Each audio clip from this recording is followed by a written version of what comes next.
నమస్కారం వార్తలకు స్వాగతం ముందుగా ముఖ్యాంశాలు రాష్ట్ర ప్రభుత్వం అభివృద్ధి కార్యక్రమాల కోసం భూసేకరణ చేస్తుంటే బీఆర్ఎస్ ఎందుకు అడ్డుకుంటుందని ప్రశ్నించిన ముఖ్యమంత్రి రేవంత్ రెడ్డి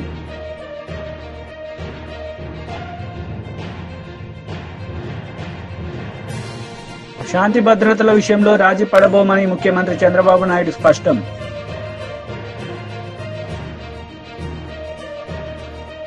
రాష్ట్ర ప్రభుత్వం అభివృద్ది కార్యక్రమాల కోసం భూసేకరణ చేస్తుంటే బీఆర్ఎస్ ఎందుకు అడ్డుకుంటోందని ముఖ్యమంత్రి రేవంత్ రెడ్డి ప్రశ్నించారు. తాగేందుకు నీళ్లు లేక అల్లాడుతుంటే కొడంగల్ ఎత్తిపోతలను నిర్మించాలని ప్రయత్నిస్తుంటే ఎందుకు కుట్రలు పన్నుతున్నారని నిలదీశారు. భూసేకరణపై కుట్రలు పన్నిన కేటీఆర్ జైలుకు వెళ్లక తప్పదని ప్రకటించారు. ఆయన ఏమన్నాడే కేసీఆర్ ఊరేసుకుంటే ఊరేసుకున్నట్టే అన్నాడు అన్నట్టు ఉండాలి కదా. ఆయన మాత్రం ఫామ్ హౌస్ లో 150 ఎకరాలు ఊరేసుకున్నాడు. అవన్నీ లెక్కలు తీసి బయట పెట్టిన వీడియోలతో సహా. మా సారా కేసుకున్నాడు కానీ అని వాళ్ళ తాబేదారులు వచ్చి చెప్పారు. ఆ తర్వాత మన ప్రభుత్వం వచ్చినాక ఉత్తమ్ కుమార్ రెడ్డి గారితో వ్యవసాయ శాఖ మంత్రితో మాట్లాడి వరి పండించాల్సిందే, వరి కొనాల్సిందే, సన్న ఒడ్లు వండిస్తే 500 బోనస్ ఇస్తామంటే ఇవాళ 66 లక్షల ఎకరాలల్లా 1,53,00,000 మెట్రిక్ టన్నుల వరి ధాన్యాన్ని ఇవాళ తెలంగాణ గడ్డ పండించింది. స్వతంత్రం వచ్చినప్పటి నుంచి ఉమ్మడి ఆంధ్రప్రదేశ్ లో కూడా ఇంత వరి పంట రాలేదు. ఇవాళ మన 10 నెలల ప్రభుత్వంలో 1,53,00,000 మెట్రిక్ టన్నుల వడ్లు పండించిందంటే అది మన రైతన్నల గొప్పతనం కాదా? గతంలో వడ్లు అంటే కాళేశ్వరం నీళ్లు తెచ్చిన అన్నాడు. ఆ దిక్కుమాలినోడు కట్టిన కాళేశ్వరం మేడిగడ్డ, అన్నారము, సుందిల్ల 3 కుప్పగూలినాయి. వెనకటికి కూడా పనిమంతుడు పందిరేస్తున్నట్ట కుక్కతో తలిగి కూలిపోయిందంట. కాళేశ్వరం కట్టిండెప్పుడు కూలిందెప్పుడు 1,00,000 కోట్లు నిండా మింగిండు, ఫామ్ హౌస్ లో బోర్లో వండిండు. కాళేశ్వరం నుంచి సుక్క నీళ్లు లిఫ్ట్ చేయకుండా ఆనాడు కాంగ్రెస్ పార్టీ కట్టిన శ్రీరామ్ సాగర్ కావచ్చు, లేకపోతే శ్రీపద ఎల్లంపల్లి కావచ్చు, కల్వకుర్తి, భీమా, నెట్టంపాడు, కోయిల్ సాగర్, శ్రీశైలం, నాగార్జున సాగర్, హంద్రి, నీవా అక్కడ కడితే ఇక్కడ ఈ ప్రాంతంలో తెలంగాణ ప్రాజెక్టులు కడితే ఈ రోజు ఖమ్మంలో కట్టిన ప్రాజెక్టులు, వరంగల్లో కట్టిన ప్రాజెక్టులు, నిజామాబాద్, కరీంనగర్ లో కట్టిన కాంగ్రెస్ కట్టిన ప్రాజెక్టులతో ఈ రోజు 1,53,00,000 మెట్రిక్ టన్నుల వడ్లు ఈ రోజు తెలంగాణలో వండినాయి. 1,00,000 కోట్లు కాళేశ్వరంలో కాంట్రాక్టర్లకు కాలబెట్టిండు. పాలమూరు రంగారెడ్డికి 20,000 కోట్లు కాలబెట్టిండు. ఇంతవరకు సుక్క నీరు రాలేదు. కాళేశ్వరంలో 52,000 ఎకరాలకు ఇచ్చాడు.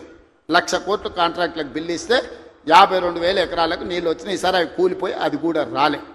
ఇప్పటి వరకు చంద్రశేఖరరావు గారు ఈ 10 ఏళ్లలో 1,83,000 కోట్ల రూపాయల ప్రజాధనాన్ని ఇరిగేషన్ ప్రాజెక్టుల మీద పెట్టిండు. నేను సూటిగా అడుగుతున్నా, ఏ ప్రాజెక్ట్ అయినా నువ్వు పూర్తి చేసినవా? ఏ ఒక్క ప్రాజెక్ట్ అయినా తెలంగాణ ప్రజలకు అంకితం చేసినవా? ఇది పూర్తయింది, ఇది ప్రజలకు అంకితమైంది, దీంట్లో నీళ్లు వస్తున్నాయని చెప్తావా అని నేను అడుగుతున్నా. ఇవాళ మల్లన్న సాగర్ అంటాడు, రంగనాయక్ సాగర్ అంటాడు, కొండపోచమ్మ అంటాడు. రంగనాయక్ సాగర్ కడితే రంగనాయక్ సాగర్ దగ్గర హరీష్ రావు ఫామ్ హౌస్ కట్టుకున్నాడు. 3 దిక్కుల ప్రాజెక్ట్ ఉంటుంది, మధ్యలో ఆయనకు ఫామ్ హౌస్ ఉంటుంది. ఆయనకు 360 డిగ్రీలు వాటర్ ఫ్రంట్ వ్యూ ఉండాలంట. భూసేకరణ కోసం తీసుకున్న భూమిని హరీష్ రావు పేరు మీదకి బదిలీ చేపించుకున్నాడు. ప్రాజెక్టు కోసం సేకరించిన భూములు రంగనాయక్ సాగర్, సిద్దిపేట దగ్గర ప్రాజెక్టు కోసం సేకరించిన భూములు ప్రాజెక్టుల నుంచి తొలగించి హరీష్ రావు ఫామ్ హౌస్ కట్టుకున్నాడు. దానికి లెక్క చెప్పాల్సింది హరీష్ రావు గారు. ఏం చింత చేయకు, లెక్కలు తీస్తున్నా, నీ లెక్క చెప్తా. కొండపోచమ్మ ప్రాజెక్టు కట్టిందే కేసీఆర్ ఫామ్ హౌస్ కు కాలువలు తీసుకెళ్లడానికి. ఇవాళ నిజ నిర్ధారణ కమిటీ వేసుకుందాం, కొండపోచమ్మ ప్రాజెక్టుకు పోదాం. కొండపోచమ్మ నుంచి డైరెక్ట్ గా కేసీఆర్ ఫామ్ హౌస్ 100 ఎకరాలకు కాలువ డైరెక్ట్ ఆయన ఫామ్ హౌస్ లోకి వెళ్ళి తీసుకుపోయాడు. 1,000 కోట్లు ప్రజలే ఖర్చు పెడితే నీ ఫామ్ హౌస్ కు నీళ్లు తీసుకెళ్తావా? ఇది న్యాయమా? చంద్రశేఖరరావు గారు, నిన్ను నమ్మి నీ చేతిలో రాష్ట్రం పెడితే, నీ కొడుకుని మున్సిపల్ మినిస్టర్ పెడితే జన్వాడలో 111 ఫామ్ హౌస్లు కట్టుకుంటాడు. ఆయన బామ్మార్ది ఇంకోటి కట్టుకుంటాడు. అందులో దీపావళి పండుగ వచ్చిందని చిచ్చుబుట్లు కాకుండా సారాబుట్లు పెట్టి దావతులు చేస్తాడు. ఏమనంటే మేము క్యాసినో నడుపుకుంటాం, మేము సారా బుట్లు పెట్టుకుంటాం, కాబట్టి మమ్మల్ని ఏం అనొద్దు అని. అంటే బావ కళ్ళల్లో ఆనందం చూడడానికి ఆయన బామ్మాడిది ఏమి తాగి తందనాలు ఆడినా డ్రగ్స్ తీసుకున్నాడు ఆ ఇంట్లో దొరికినా కేసు పెట్టొద్దా ఒకసారి ఆలోచన చేయండి. ఎంత సిగ్గు లేకుండా మాట్లాడుతున్నారంటే డ్రగ్స్ తీసుకున్నాడు దొరికిండు కదనా వాడు మొత్తం అందా అవును నేను డ్రగ్స్ తీసుకున్నాను వాడు ఒప్పుకుండు, డ్రగ్స్ ఉన్నోడు దొరికిండని వీడు ఒప్పుకుండు, కానీ వాడిని పట్టుకోవద్దంట పోలీసోడు. ఎందుకంటే మేము బీఆర్ఎస్ నాయకులం కాబట్టి మమ్మల్ని ఏమనొద్దని. ఈ రాష్ట్రంలో ఈ దేశంలో బీఆర్ఎస్ వాళ్ళకి ఏమైనా కొత్త చట్టం ఉందా? ఇచ్చిపెట్టాలా? ఊర్లో డ్రంక్ అండ్ డ్రైవ్ అని పిల్లలు ఇవ్వడానికి తెలిసో తెలియక తాగితే నోట్లో పుల్ల పెట్టి ఊదిచ్చి వాని బండి గుంజుకొని వాని పోలీస్ స్టేషన్లో పెట్టి వాని ఈపులు వలగొట్టి వాని దగ్గర 5,000 వసూలు చేస్తున్న సన్నాసి నీ బామ్మార్ది డ్రగ్స్ తీసుకున్నాడు ఇంట్లో దొరికితే అక్రమంగా ఫామ్ హౌస్ కట్టుకుంటే వాని ఇంట్లో విదేశీ మద్యం దొరికితే వాని మీద కేసు పెట్టొద్దు అంటున్నావంటే చట్టం నీకోటి పేదోళ్ళకి ఇంకొక చట్టమా అని నేను అడుగుతున్నా. ఇదా తెలంగాణ రాష్ట్రంలో 10 ఏళ్ళ అధికారంలో ఉన్న మీరు ప్రజలకు చెప్తున్నది. ఇవాళ అభివృద్ధి గురించి మాట్లాడతాడు. 75 ఏళ్ళనే నా కొడంగల్ ఎప్పుడో 1960లో మా పెద్దలు గురునాథ్ రెడ్డి గారి వేదం మీద ఉన్నారు. 6 సార్లు ఎమ్మెల్యే అయ్యాడు. ఎందుకో ఒక్కసారి కూడా వారిని మంత్రిని చేయలే గత ప్రభుత్వాలు. అచ్యుతారెడ్డి అని ఎప్పుడో 60లో ఒక్కసారి కొద్ది రోజులు మంత్రి అయ్యాడు. స్వతంత్రం వచ్చినప్పటి నుంచి ఈ రోజు వరకు మా కొడంగల్ నియోజకవర్గం మీద ఎవరు దయ చూపించలే, ఆ ప్రాంతం నుంచి ఎవరు మంత్రి కాలే. ఇవాళ ఆ ప్రజల కోరిక మేరకు నేను ఎమ్మెల్యేనై ముఖ్యమంత్రిని అయితే నేను ఆడ అభివృద్ధి చేయాలి. శాంతి భద్రతల విషయంలో రాజీ పడబోమని ముఖ్యమంత్రి చంద్రబాబు స్పష్టం చేశారు. ఆడబిడ్డలు జోలికొస్తే ఊరుకునేది లేదని కఠిన చర్యలు తీసుకుంటామన్నారు. మత్తు పదార్థాలను నిర్మూలించేందుకు డ్రగ్స్ కు వ్యతిరేకంగా త్వరలోనే పెద్ద ఎత్తున ర్యాలీ చేపడతామని అసెంబ్లీ వేదికగా చంద్రబాబు వెల్లడించారు. జనంలో కల్పించిన ప్రజా చైతన్యం మాత్రం పూర్తిగా కొత్తని చెప్పాలి. స్వర్గీయ ఎన్టీఆర్ తెలుగుదేశం పార్టీ ఏర్పాటు ఎన్నికల్లో ప్రపంచం ఎంత సంచలనం సృష్టించాయో మొన్న ఎన్నికలు అంతకంటే సంచలనం సృష్టించాయి. అదే 93% స్ట్రైక్ రేట్, 57% ఓట్ షేర్. 46 ఏళ్లుగా నేను రాజకీయాలు చూశాను, ఎన్నికల్లో భాగస్వామినయ్యాను. కానీ ఆంధ్ర రాష్ట్ర చరిత్రలో మునుపెప్పుడూ చూడని ప్రజా తీర్పు. ప్రజలు బాధ్యతతో నమ్మకంతో రాష్ట్రాన్ని కాపాడుకోవాలి అనే ఒక గట్టి సంకల్పంతో ఓటేసి తీర్పిచ్చారు. ప్రజలు ఇచ్చిన ఈ చారిత్రాత్మక తీర్పుని గౌరవించాలి, ప్రజల నమ్మకాన్ని నిలబెట్టుకోవాలి, ప్రజా ఆకాంక్షలు నెరవేరాలి, ప్రజల అంచనాలని అందుకునే విధంగా మనందరం పనిచేయాల్సిన బాధ్యత ఉంది. అందుకే ఈ ప్రభుత్వం అనునిత్యం ఆలోచించుకుంటూ ఏ విధంగా ముందుకు పోవాలనో ముందుకు పోయే ప్రయత్నాలు చేస్తున్నాం. అయితే అధ్యక్ష, ఇది జరిగినప్పుడు కూడా ఒక విషయం మీకు చెప్పాలి. ఆంధ్రప్రదేశ్ రాష్ట్రంలో ఆ రోజు సమైక్య ఆంధ్రప్రదేశ్లో కానీ ఇప్పుడు నవ్య ఆంధ్రప్రదేశ్లో కానీ మరే ఏ నేతకు దక్కని గౌరవం నాకు దక్కింది. ఇన్ని సంవత్సరాలు సమైక్య ఆంధ్రప్రదేశ్ 9 సంవత్సరాలు అందరికంటే ఎక్కువ ముఖ్యమంత్రిగా ఉండే అవకాశం వచ్చింది. 10 సంవత్సరాలు ప్రతిపక్ష నాయకుడిగా పనిచేసే అవకాశం వచ్చింది.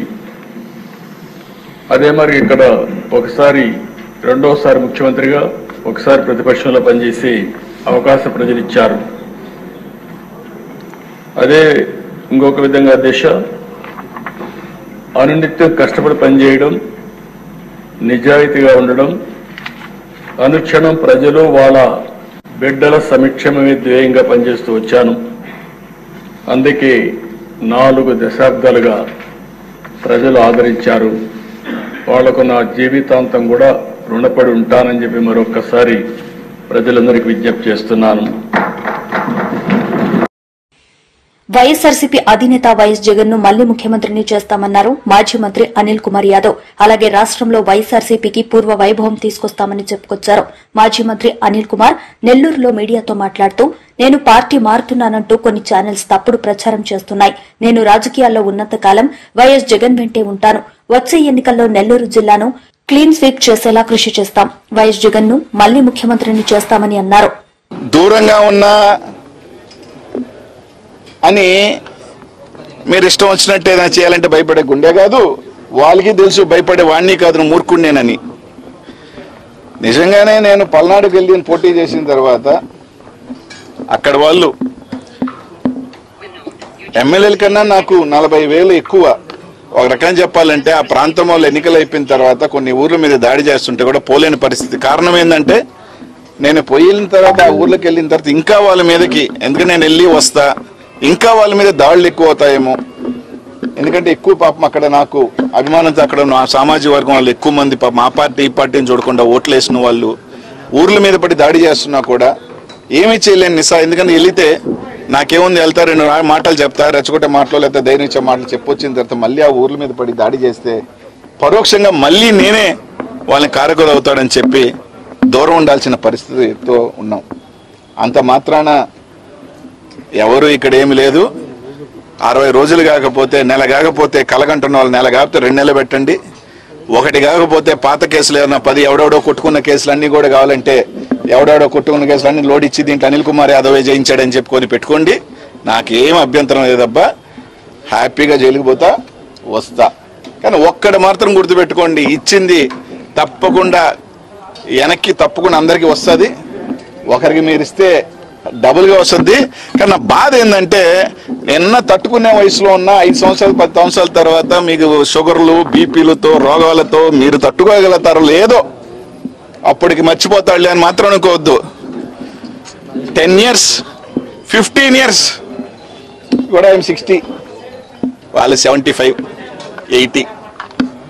పాపం అప్పుడు వెళితే మాత్రం జైలుకి పాపం వాళ్ళ పరిస్థితి ఎలాగుంటుందో ఒకసారి ఒకరిని చేసేటప్పుడు మాత్రం ఆలోచన చేయండి. అది అనిల్ కుమార్ యాదవ్ లాంటి వాడిని.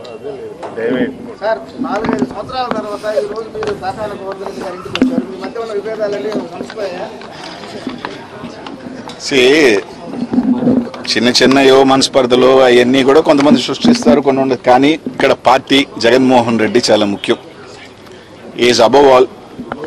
జగనన్న మా అందరికీ ముఖ్యం, పార్టీ అందరికీ ముఖ్యం, అన్నిటికన్నా పెద్దది. మా ఈగోలకి మా ఇదానికన్నా ఆయన కోసం 100 అడుగులు కాదు 200 అడుగులు అడుగుతాం, కలుస్తాం, పార్టీ బలోపేతం చేస్తాం, అందరం కలిసి ముందుకు వెళ్తాం. మళ్ళీ 2029లో జెండా ఎగరేస్తాం. సింపుల్. మీకు ఎవరికైనా వ్యూస్ కావాలంటే అనిల్ కుమార్ యాదవ్ మీద ఏదో ఒక వార్త రాస్తే వ్యూస్ వస్తాయి, 4 రూపాయలు వస్తాయి అంటే సంతోషమే. నాకు ఎటువంటి అభ్యంతరం లేదు, నాకు చీకు చింత కూడా లేదు. మీరు రాసిన వల్ల వెంటనే తౌడుకొని అదేదో నేను అనిల్ కుమార్ యాదవ్ ఒకరోజేమో ఫస్ట్ రాగానే చంద్రబాబు నాయుడు కలిసాడు దొంగతనంగానే ఎవడో ఒక యూట్యూబర్ వాడుకున్నాడు, తర్వాత జనసేన అన్నారు, మళ్ళీ నిన్నేదో రాజకీయ సన్యాసం అన్నారు, నా చిన్న రాసుకుంటున్నారు. పాపం మీకు వ్యూస్ రావాలా అంటే నన్ను వల్ల ఏమైనా వస్తాయంటే మీరు ఏ వార్తలు రాసినా మీ కుటుంబం బాగుంటుంది, దానివల్ల మీకు ఉద్యోగాలు వస్తాయంటే భయంకరంగా రాసుకుంటే సంతోషమే. నేను అప్పుడు చెప్పా, ఇప్పుడు చెప్పా. అర్థమైందా? నాది వైఎస్ఆర్ కాంగ్రెస్ పార్టీ కాదు, నాది జగన్మోహన్ రెడ్డి పార్టీ. మా బాస్ ఎలా ఉంటే అలాగే నాది, నేను జగనన్న ఎలా ఉంటే అలాగే నా పైన. కేవలం 4-5 నెలలు నాకున్న చిన్న చిన్న దీనివల్ల కొన్ని కార్యక్రమాలు పనుల్లోనూ కొంచెం నాకున్న పర్సనల్ రీజన్స్, నా ఫ్యామిలీ దీనివల్ల కొంచెం దూరం ఉన్నానే తప్ప బాస్కి దూరం అయ్యే పని లేదు. బాస్కి నేను ఎప్పుడూ చెప్పాను, మళ్ళీ నేను నిజంగా జగన్మోహన్ రెడ్డికి దూరం అవ్వాల్సి వచ్చిన రోజు కొంచెం దూరంగా రాజకీయాలుగా దూరంగా బతుకుతానే తప్ప ఇంకో పార్టీ గుమ్మం చూసే వ్యక్తిని కానే కాదు. అది నాకు అది ఇంకా వాళ్ళు ఏ విధంగా రాస్తారో తోడు తెలియదు. అప్పుడప్పుడు నవ్వు వస్తుంది. కానీ ఆ జనసేన వాళ్ళనే నాకు ఫోన్ చేసి ఏం సార్ వస్తున్నాను వాళ్ళు కూడా అడగపాయా, వాళ్ళు కూడా తెలుసు కాబట్టి ఇవన్నీ వేస్ట్ మాటలు. తప్పకుండా మా బాస్ కోసం వస్తాం తొందరలోనే. వచ్చిన తర్వాత నాన్ స్టాప్గానే మళ్ళీ ఉంటాం, ఏ ఇబ్బంది లేదు. అలాగే పాపం కొంతమంది నన్ను ఏదో పాత కేసుల్లో ఏదో కేసులో జైల్లో పెట్టాలా, 1 రోజులన్నా జైల్లో ఉండాలా అనిల్ కుమార్ యాదవ్ అని కొంతమంది ఆరాటి పడిపోతున్నారని విన్నా. ఈ జిల్లాలో కొంతమంది కనీసం 1 నెల ఉండాలా, కనీసం ఏదో కేసులో అయినా పేరు పెట్టండి, ఇరికిచ్చండి. సూపర్ 6 హామీలు అమలు చేయడంలో కూటమి ప్రభుత్వం విఫలమైందని వైఎస్సార్సీపీ అధ్యకులు వైఎస్ జగన్మోహన్ రెడ్డి మండిపడ్డారు. హామీలు అమలు చేయలేకే చంద్రబాబు బడ్జెట్ ఆలస్యం చేశారు. బడ్జెట్ ప్రవేశపెడితే రాష్ట్రానికి ఉన్న అప్పులు చూపించక తప్పదని చెప్పారు. అబద్దాలనే నిజాలుగా నమ్మించే యత్నానికి తెరలేపిన చంద్రబాబు సర్కార్పై వైఎస్ జగన్మోహన్ రెడ్డి తీవ్ర స్థాయిలో మండిపడ్డారు. అసెంబ్లీ సాక్షిగా చంద్రబాబు అబద్దాలు చెప్పారు. ఆయన్ను బొంకుల బాబు అని ఎందుకు అనకూడదు అంటూ వైఎస్ జగన్ మండిపడ్డారు. బిల్లులు లెస్ దెన్ 1000 crores ఉన్న పరిస్థితి నుంచి ఏకంగా ఈరోజు ఆరోగ్యశ్రీ అమౌంట్స్ ఏకంగా 3600 కోట్లు దాటిన పరిస్థితులు. మా హయాంలో 3700 కోట్ల రూపాయలకు సంబంధించిన ఆరోగ్యశ్రీ వ్యవస్థను ఆ రకంగా బిల్లులు ఇస్తూ ఆ రకంగా ఆరోగ్యశ్రీని పెంచి ఎఫిషియెంట్గా చేస్తూ పేదవాడికి దగ్గరై గొప్పగా ఆ కార్యక్రమాన్ని మేము నిర్వర్తిస్తూ ఉంటే వీళ్ళు దీన్ని ఏం చేస్తారు? ఇది నిజంగా సోషియో ఎకనామిక్ సర్వేలు వీళ్ళు రాసిన మాటలు ఒకసారి చదువుదాం, చాలా ఇంట్రెస్టింగ్గా ఉంటాయి. డ్యూరింగ్ 2023-24 అండర్ డాక్టర్ ఎన్టీఆర్ వైద్య సేవా స్కీమ్ 2023-24 ఎవరి ప్రభుత్వం ఉందో నాకు అర్థం కాల. వైఎస్ఆర్ గారి పేరా ఎన్టీఆర్ గారి పేరా అంతకన్నా అర్థం కాదు. డ్యూరింగ్ 2023-24 అండర్ డాక్టర్ ఎన్టీఆర్ వైద్య సేవా స్కీమ్ అంట. వైఎస్ఆర్ ఆరోగ్యశ్రీ పేరును మార్చేసినారు. 2023 నుంచి 2023-24 అంటే మా హయాంను వాళ్ళ హయాం కింద రాసుకున్నారు. డాక్టర్ ఎన్టీఆర్ వైద్య సేవా స్కీమ్ కింద 13,22,319 మంది పేషెంట్లకు మేలు జరిగించినారంట. 3,762 కోట్ల రూపాయలు ఖర్చు చేసినారంట.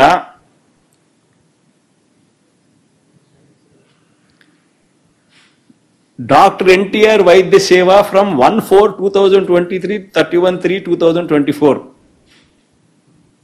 ఆ టైంలో ఎవరి ప్రభుత్వం ఉన్నది అంటే వైఎస్ఆర్సీపీ ప్రభుత్వం చేసిన ఆరోగ్యశ్రీ డాక్టర్ వైఎస్ఆర్ ఆరోగ్యశ్రీ స్కీమ్ను 3,700 కోట్ల రూపాయలు ఖర్చు చేసి పేదలకు మంచి చేస్తూ 13,22,000 మందికి కుటుంబాలను నిలబెడుతూ 3,762 కోట్ల రూపాయలు ఖర్చు చేసి మంచి చేస్తే ఆ మంచి ఎక్కడ వైఎస్ఆర్సీపీ ప్రభుత్వానికి వస్తుందేమో అని చెప్పి ఒకవైపున ఆరోగ్యశ్రీని నిర్వీర్యం చేసేశారు. దాన్ని కూడా మళ్ళా డాక్టర్ ఎన్టీఆర్ వైద్య సేవ అని చెప్పి పేరు మార్చి మేము ఖర్చు పెట్టింది కూడా మీరు ఖర్చు పెట్టేట్టుగా రాసుకొని దొంగ పబ్లిసిటీకి దొంగ అబద్ధాలకు చేస్తా ఉన్నారు అని అంటే మీకన్నా దిక్కుమాలిన ప్రభుత్వం ఏదైనా ఉంటుందని అడుగుతా ఉన్నా. ఈరోజు ఆరోగ్యశ్రీ పరిస్థితి ఏమిటి? మీ హయాంలో 104, 108 ఎంప్లాయీస్ ధర్నాలు చేస్తా ఉన్నారు. మీ ప్రభుత్వం వచ్చి 6 నెలలు అయితే 4 నెలల నుంచి జీతాలు అందడం లేదని చెప్పి ధర్నాలు చేస్తా ఉన్నారు. ఈరోజు 104, 108 పరిస్థితి అది. ఆరోగ్యశ్రీలో ఈరోజు నెట్వర్క్ హాస్పిటల్కి సంబంధించిన బిల్స్ మీ ప్రభుత్వం అధికారంలోకి వచ్చిన తర్వాత 1 ఏప్రిల్ నుంచి ఈ రోజు దాకా బిల్స్ పెండింగ్, 6 నెలల బిల్స్ పెండింగ్.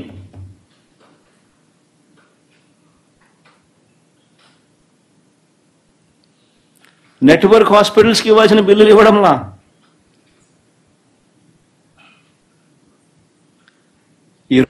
కడప జిల్లాలో ఉక్కు పరిశ్రమ ఏర్పాటుకు ప్రభుత్వం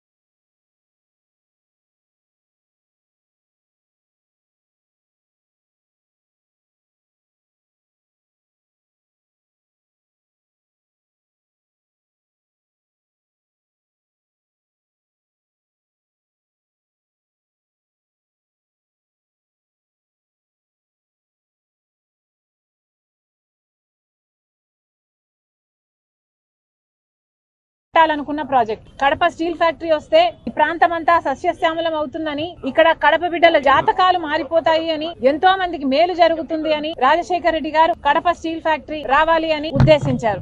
నిజానికి రాజశేఖర రెడ్డి గారు ఉన్నప్పుడే కడప స్టీల్ ఫ్యాక్టరీ కోసం ఎన్నో ప్రయత్నాలు చేసి దీన్ని సాకారం చేయాలి అని పూర్తి బ్లూ ప్రింట్ కూడా తయారు చేశారు. 10,000 ఎకరాలలో 20,000 కోట్ల పెట్టుబడితో 20 మిలియన్ల టన్నులు ఉత్పత్తి చేసే కెపాసిటీ గల ప్లాంట్ ని ఇక్కడ ఏర్పాటు చేయాలి అని మొత్తం ప్లాన్ చేశారు రాజశేఖర రెడ్డి గారు. రాజశేఖర రెడ్డి గారు ఉద్దేశం ప్రకారం 25,000 మందికి డైరెక్ట్ ఎంప్లాయ్మెంట్ ఇస్తుంది, ఇంకో 1,00,000 మందికి ఇండైరెక్ట్ ఎంప్లాయ్మెంట్ ఇస్తుంది ఈ ప్లాంట్ అన్నది రాజశేఖర రెడ్డి గారి ఉద్దేశం అయితే, మరి ఈ రోజు ఏమైంది, ఎక్కడికి పోయింది? అంత గొప్ప ప్రణాళిక తర్వాత వచ్చిన నాయకుల చేతుల్లో నాశనం అయిపోయింది కదా. రాజశేఖర రెడ్డి గారు శంకుస్థాపన చేసింది ఆయన అధికారంలో ఉన్నప్పుడు 2008లో అయితే, ఆ తర్వాత కాలంలో రాష్ట్ర విభజన జరిగినప్పుడు కడప స్టీల్ ఫ్యాక్టరీ తప్పనిసరిగా కట్టాల్సిన ఫ్యాక్టరీ శైల ఆధ్వర్యంలోనే దీన్ని కట్టాలి అని విభజన హామీలలో ఒక హామీ కడప స్టీల్ ఫ్యాక్టరీ. 2014లో కాంగ్రెస్ పార్టీ అధికారంలోకి వచ్చుంటే కడప స్టీల్ ఫ్యాక్టరీ ఈ పార్టీకి పూర్తి కూడా అయిపోయేది.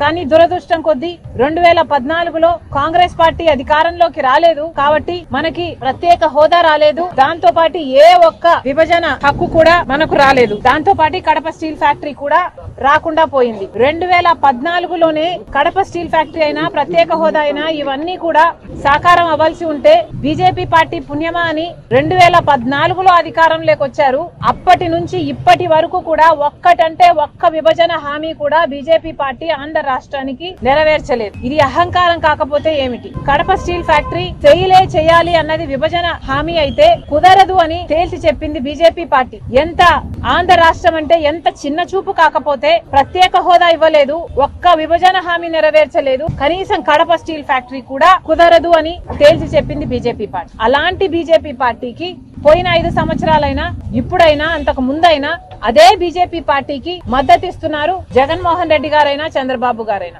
ఒక్క విభజన హామీ కూడా నెరవేర్చకపోయినా కూడా అదే బీజేపీ పార్టీతో డ్యూయెట్లు పాడుతూ తిరిగారు చంద్రబాబు గారు, జగన్మోహన్ రెడ్డి గారు. చంద్రబాబు గారు 2014లో ముఖ్యమంత్రి అయ్యారు. Kadapa steel factory BJP party మేము కట్టము అని తేల్చి చెప్పాక ఆఖరికి ఇక చంద్రబాబు గారు అధికారంలోంచి ఆయన టర్మ్ అయిపోయింది అన్న టైంలో 4.5 సంవత్సరాలు అయిపోయిన తర్వాత తాపీగా కడప స్టీల్ ఫ్యాక్టరీ ఇక ఎన్నికల కోసమన్నా వాడుకుందాం అనుకున్నారో ఏమో, కడప స్టీల్ ఫ్యాక్టరీ దగ్గర మళ్ళీ ఇదిగో ఈ టెంకాయలతో మళ్ళీ శంకుస్థాపన చేశారు చంద్రబాబు గారు. రాజశేఖర రెడ్డి గారు చేసిన స్థలంలో కాకుండా స్థలం మార్చి చంద్రబాబు గారు మళ్ళీ టెంకాయ కొట్టి శంకుస్థాపన చేశారు. చంద్రబాబు గారి ప్రకారము 4,000 ఎకరాలు భూమి ఇచ్చి 3 మిలియన్ టన్ల ప్లాంట్ కట్టాలి అన్నది చంద్రబాబు గారి ఉద్దేశం. తీరా 6 నెలలు అయిపోయింది, ఎలక్షన్లు అయిపోయాయి, చంద్రబాబు గారు ఓడిపోయారు. 2019లో జగన్మోహన్ రెడ్డి గారు ముఖ్యమంత్రి అయ్యారు. ముఖ్యమంత్రి అయిన 6 నెలలకు మళ్ళీ ఇదిగో ఇదే టెంకాయ మళ్ళీ కొట్టారు. మళ్ళీ ఇంకొక స్థలం మార్చి ఆయన మళ్ళీ శంకుస్థాపన చేశారు. ఆ రోజు జగన్మోహన్ రెడ్డి గారు చెప్పిన మాటలు, ఎన్నికలు 6 నెలలు ఉంది అనంగా టెంకాయ కొడితే దాన్ని మోసము అంటారు, అదే అధికారంలోకి వచ్చిన 6 నెలలకే టెంకాయ కొడితే దాన్ని చిత్తశుద్ధి అంటారు అని ఆస్కర్ డైలాగులు చెప్పారు జగన్మోహన్ రెడ్డి గారు. చిత్తశుద్ధి అంటే ఏమిటో నేను 3 ఏళ్లలో చూపిస్తా, ఈ ప్లాంట్ కడతాను అని జగన్మోహన్ రెడ్డి గారు ఆ రోజు చెప్పిన మాట. దే జమ్మలమడుగులో నేను పుట్టాను, పుట్టిన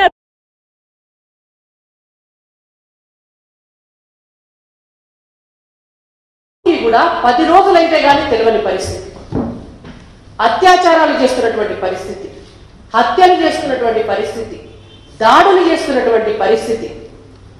దీన్ని ఎవరన్నా కనీసం సమీక్ష చేయడానికి ఎవరన్నా ఉన్నారా అంటే తెలంగాణ రాష్ట్రంలో హోంమంత్రి కూడా దిక్కులేని పరిస్థితి. హోంమంత్రి లేని రాష్ట్రంలో తెలంగాణలో మహిళలకు రక్షణ ఎట్లా ఉంటుందో, మహిళా వారోత్సవాలు, మహిళా విజయోత్సవాలు చేసుకునేటటువంటి అర్హత ముఖ్యమంత్రి రేవంత్ రెడ్డి గారికి ఉన్నదా అని భారతీయ జనతా పార్టీ తరఫున మేము ప్రశ్నిస్తున్నాం. ఎన్నికల్లో హామీలు ఇచ్చినారు. శ్రీమతి ప్రియాంక గాంధీ గారిని తీసుకొచ్చి, రాహుల్ గాంధీ గారిని తీసుకొచ్చి, ఒక మీటింగ్లో అయితే సోనియా గాంధీ గారిని తీసుకొచ్చి మహిళా డిక్లరేషన్ చేసినారు. మీరు మహిళా డిక్లరేషన్ చేసి చెప్పినటువంటి వాటిలో ఏదన్నా హామీలను మీరు అమలు చేసిండ్రా? మీకు మహిళా విజయోత్సవాలు చేసుకునేటువంటి అర్హత ఎక్కడిది అని రేవంత్ రెడ్డి గారిని మేము అడుగుతున్నాం. ప్రతి మహిళకు 2,500 రూపాయలు ఇస్తామని చెప్పిండ్రు. మీరు ఇవ్వనటువంటి మీకు విజయోత్సవాలు చేసుకునేటువంటి అర్హత ఎక్కడున్నది? ప్రతి చదువుకునేటువంటి ఆడబిడ్డకు, డిగ్రీ చదివేటటువంటి ఆడబిడ్డలందరికీ కూడా ఒక స్కూటీని ఇస్తామని చెప్పినారు. ఈ రోజు వరకు కూడా ఎందుకు ఇయ్యలేదు అని మేము అడుగుతున్నాం.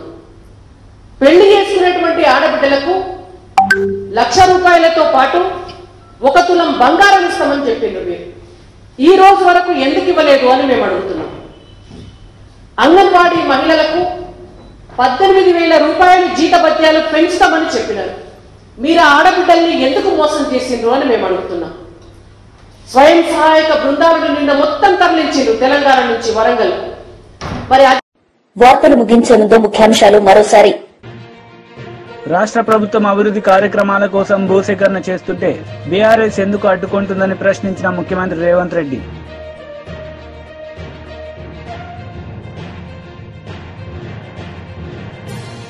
శాంతి భద్రతల విషయంలో రాజీ పడబోమని ముఖ్యమంత్రి చంద్రబాబు నాయుడు స్పష్టం.